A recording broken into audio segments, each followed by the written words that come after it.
Hey guys, today we're talking about airbrush cleaning. So I've received multiple messages from you guys to do a video about how to clean your airbrush. Now airbrush cleaning is a pretty important subject because airbrush is a very sensitive tool. So because of that, we're actually going to do a two-part video. So for those of you who are Patreon, basically you're going to have access to both videos right away. For those of you who are not Patreon, if you're watching this on YouTube, you are going to have access to the first part of the video that explains how to clean your airbrush on a daily basis. And then in a couple of weeks, the part B of the videos, the one where we're tearing down the airbrush and we're doing a deep clean, will be available on YouTube as well. All right, so let's start by cleaning the airbrush for daily use. So you've been painting for a whole day with your airbrush. At the moment, the airbrush is dirty. It's time to clean it. You're going to need a couple of things. So first off, coat on swab. You always need clean coat on swab when you're cleaning an airbrush. You also need dump cup. So start by removing everything that's left in the cup, and then you're going to put it aside. Then you use a piece of essentially paper that you can use to remove the paint from the side of the airbrush. I'm going to adjust some camera here. So with that same piece of paper there, you're cleaning the interior of the cup as much as you can. This is because there's a lot of dry paint that's going to be built there. You can also use coat on swab at this point, but wait a bit and start with a cloth. So most of the big chunks have been removed at this moment. The next step that we're going to go is that we're going to get airbrush cleaner out. So we're going to put some airbrush cleaner in the cup. We're going to fill it almost full. And then we're going to get our dumping spray pot essentially. And there's a couple of things here that people do wrong. First, you need to crank the pressure all the way up. This is going to help in basically rinsing the airbrush. Now, most people, when they reach that step here, the problem is that they will just take the trigger and they will push the air and they will pull it all the way back. And the air is going to go down in the airbrush. You can do that, but the thing is, the needle, because of the way we're painting when we're painting miniature, there's some paint that's going to go up the needle a little bit.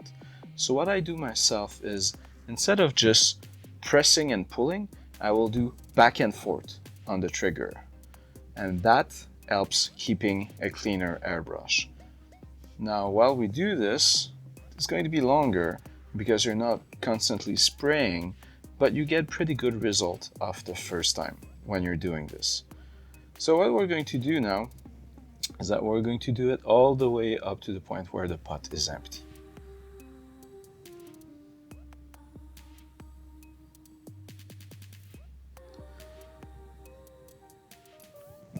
Once it's done, the pot is almost clean.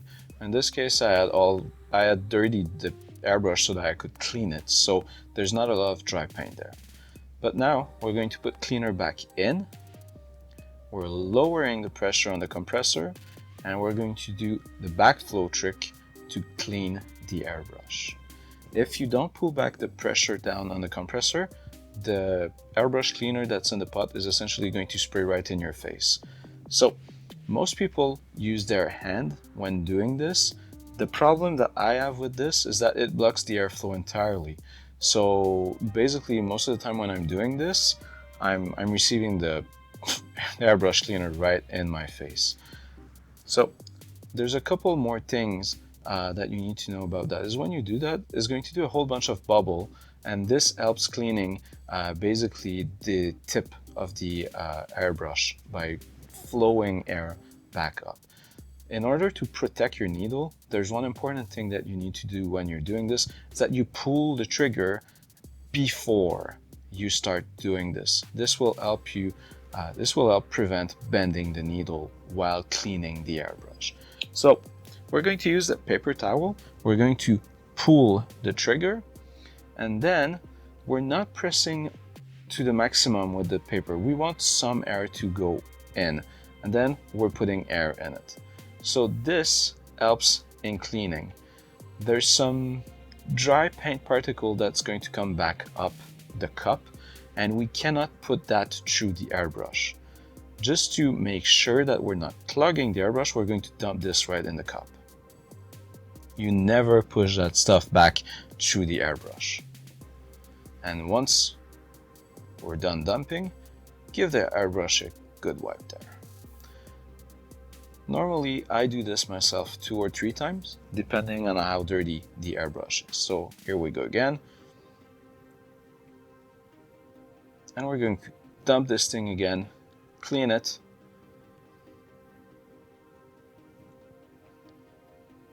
And we're going for another shot of this. Now, I don't do this when I'm changing color.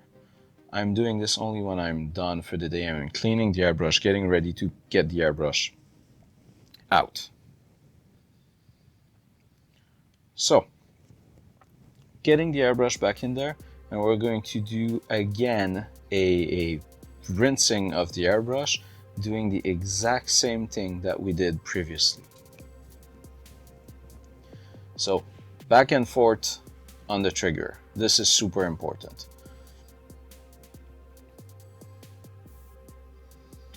Now, at the moment, the cup is almost perfectly clean.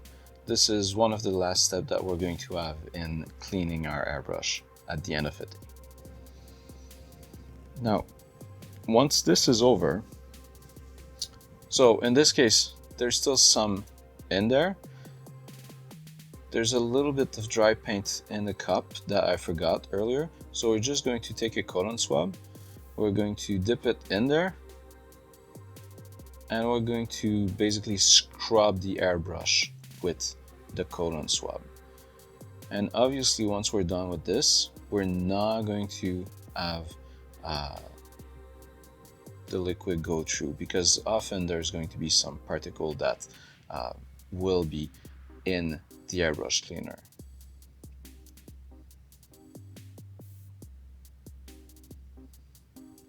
So now that this is dumped, we're going to basically put the paper towel on there, and now we're going to fill it again, and we're pushing it again inside of our dump pot. At this point, the airbrush is almost as clean as it can be. Now, there's a lot of people who look at me when I'm cleaning my airbrush and they're like, gosh man, this is taking way too much time. But the reality is, taking good care of your airbrush like this, while it does take time when you're cleaning it, it saves a lot of time and trouble down the road. So I highly suggest that you take the time in doing this. So next step, we're turning off the compressor, we're emptying the air from the hose, and now we're going to remove the hose from there. So now we need to clean basically the tip of the needle and the crown of the airbrush. Again, when you're working on the tip of the airbrush, one important thing that you need to do is that you need to pull the trigger back so that the needle does not point out. Most people who end up breaking their needle are breaking their needle while they are cleaning their airbrush. Pull the needle back inside the airbrush. This will help you. So you're putting the crown aside, and now it's going to be time for cotton swab. So you take a cotton swab and you put a couple of drops of airbrush cleaner on this, and we're going to start by cleaning the crown.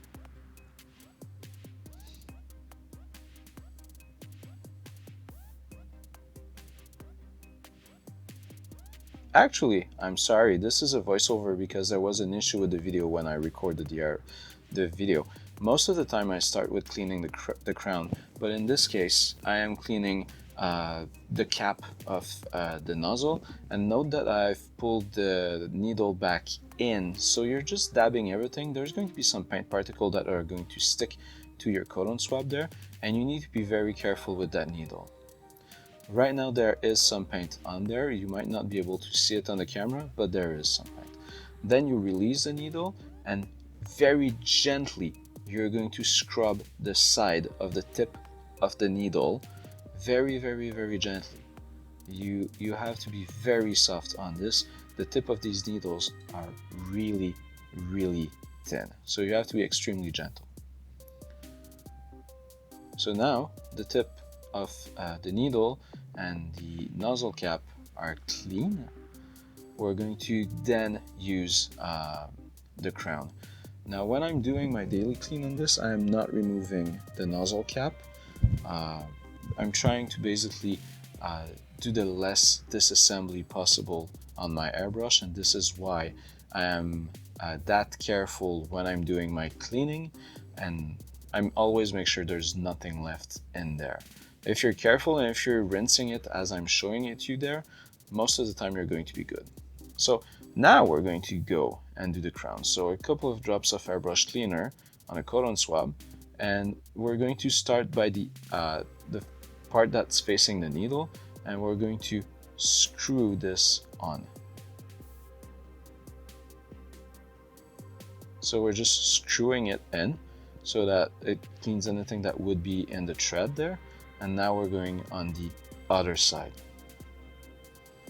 Once this is done, you have to be careful because it's going to be very slippery. Airbrush cleaner is extremely, extremely slippery. Now you pull the needle back in the airbrush and you're screwing this back on top of the nozzle cap. And just like this, your airbrush is pretty much clean. Now there's a couple of more steps. Once this is screwed, and you do not need to screw this extremely hard. As a matter of fact, you just want to put it so that it holds. Never screw stuff too hard on your airbrush. So the tip of the airbrush, the crown are clean, the cup are clean.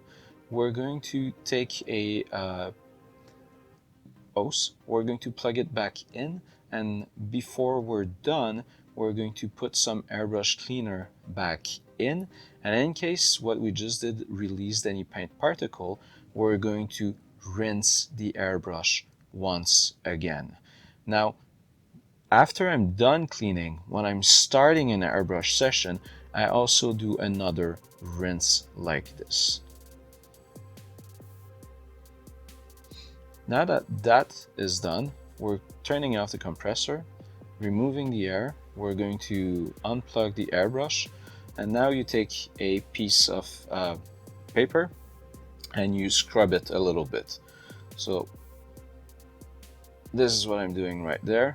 Just make sure that every paint particle that's on the airbrush, like physically, not inside of the paint pot or whatever, but just make sure that the airbrush itself looks good. And just like that, your cleaning of the airbrush is done, and the airbrush can be put away for the day, and your job into cleaning this is done. So now basically it's time to head to part B of this video. If you are a patron, the video is already on Patreon. If not, if you are watching this on YouTube, basically the video will come down to you in a couple of weeks. And the other thing alternatively that you could do is that you could essentially become a Patreon.